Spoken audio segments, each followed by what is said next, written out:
But I love that. I love that theme, though. I love that theme.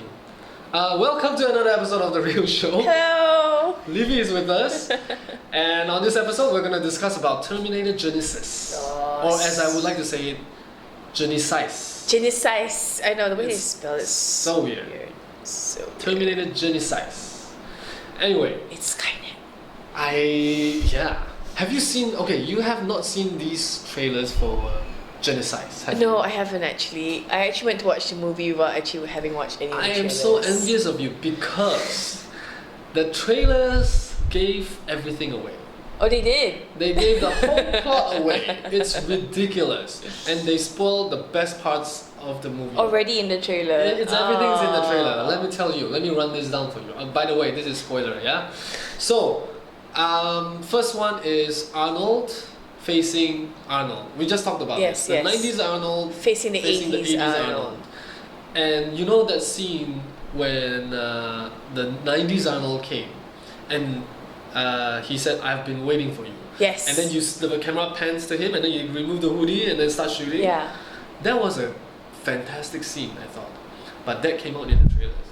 Oh, Right? yeah, okay. And the next one is when Sarah Connor drove the truck, into the clothing store Yes. to save Kyle Reese. And she said, "Come with me if you want to live." Yes. One of the best lines in the That was franchise. in the trailer. That's in the trailer. So when I was watching the movie, I already saw that coming. Right? So it spoiled that scene for me. It would. Another one is John Connor has been turned into a Terminator. Yes. That was in the trailer. Oh, you mean the bit where he catches him when they... when he's got- No. Okay, not that one. But we saw how he got shot and Yes. he came back to life. Yeah, so that And was in the he trailer. became Terminator and he became the bad guy. So that's in the trailer. Everything, I think the marketing department should be shot. Should be terminated. I just don't watch the trailer. Even with that, I thought the director did such a brilliant job because I was so entertained. Even with everything spoiled for me, I was still able to enjoy the movie. And I really liked the action sequences. Yeah, you know the bit, there were some bits where the Terminators are being fought, and the one where Sarah Connor has had, okay, spoiler, major spoiler, she has that trap on the top with all the acid that some sort of liquid. Yeah. Oh, that bit where the Terminator just jumps back out. Oh, that made me go, what? I know it's very old school, I know it's cheesy, but still so It's effective. great. It's really. I mean, that's why I really like what the director did with this. Yeah. Rebooting this franchise. I don't know why other critics out there are so critical about this, but I found this very enjoyable. All the action sequences, the fight scenes with the T-1000, played by Lee Byung-hun. Yes. If you watch Terminator 2, the resemblance is uncanny Oh, really? between this Korean guy Yeah. and an American Caucasian guy. I mean, the way they did it, the makeup and all that, I don't know, the cheekbones, but it was Lee Byung-hun who kind of embodied Robert Patrick, who Yeah. played the first one, and the way he ran with his arms becoming I think that was really well directed again. Very good. And I really liked Arnold Schwarzenegger in this one. It's even though when he started to explain all the scientific stuff, that was not what he should have been doing. Because he doesn't really have a speaking role, right? He does not, but it's like he understood everything that's happening when it comes to Terminator lore. Yeah. So he needs to be the guy that explains everything to Sarah Connor and Kyle Reese, Yes. which I thought was just ridiculous because, like Kyle Reese, I didn't understand what he said. Everything was theoretical. You're like, okay, yeah, whatever. Yeah. But do you know? Are you familiar with Jai Courtney's work? Jai No. Courtney is Kyle Reese. He is very wooden most of the time. Yeah. He played Die Hard, Bruce Willis' son, in the last one.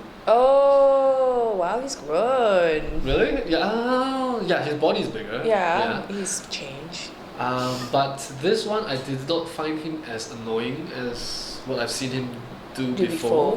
Mm-hmm. So I thought, yeah, not bad.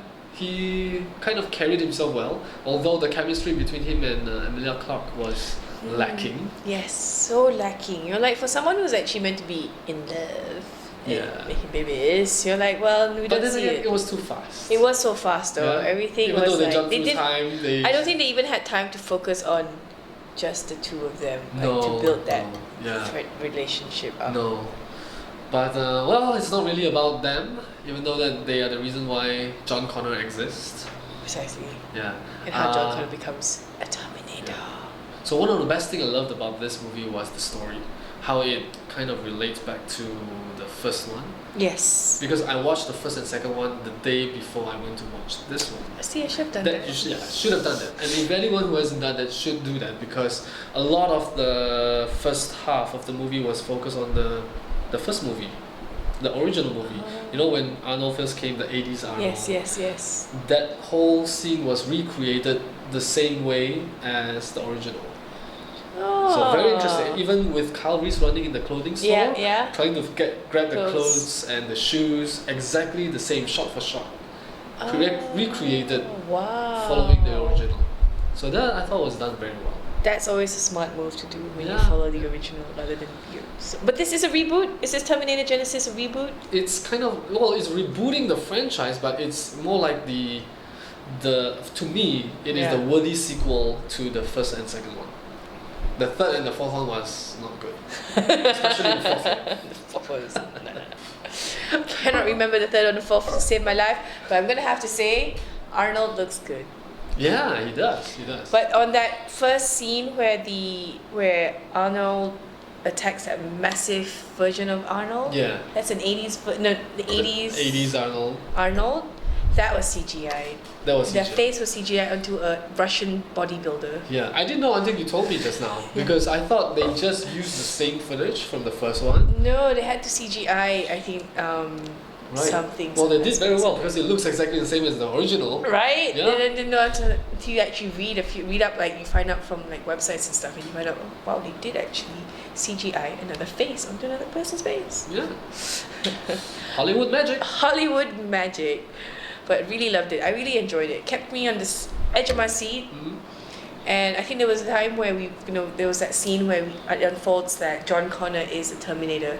I got really upset. I was like, it's so sad. Yeah. He was fighting for a cause. Yeah. So that's also one of the reasons why I thought they really pushed the storyline to a point where you can't really go back. Unless they do another time traveling and go back and it's just so save John. Well, that will come in the sequels, I guess. Maybe. I don't know what the sequels are, but I'm just saying that probably that's what they would do to save John Connor. And time travel sells, because everybody loves a good time travel. It's God, travel in time is yes, please. Yeah. The last good one was Days of Future Past. X-Men. Yes. I really loved that whole how they did the time travel. Genius. Yeah. Genius. Anything else you want to add on this one? No, I think that's it. I really liked it. I highly recommend everyone to go check it out. What's your rating? My rating would be 7.5. Yours is a 7.5. 7.5. It would have been 8, but I deducted 0.5 because of how it ended. It was lazy storytelling by bringing Arnold back and making him upgraded. I thought that was horribly done. But then you could have seen that happening though. Yeah, but then they didn't have to upgrade him in that way just because he fell into a pool of muck and... Well, they did say if you have a CPU then it can do something about it, so he was a CPU. It just didn't sit well with me, so I didn't accept that. What about you? I'll give it a 7, mostly because I think 7. Yeah, I'll give it 7. Yeah? No reason, just 7. Okay, awesome. So that's all we have for this episode of The Real Show. So until next time, keep it real. Bye bye.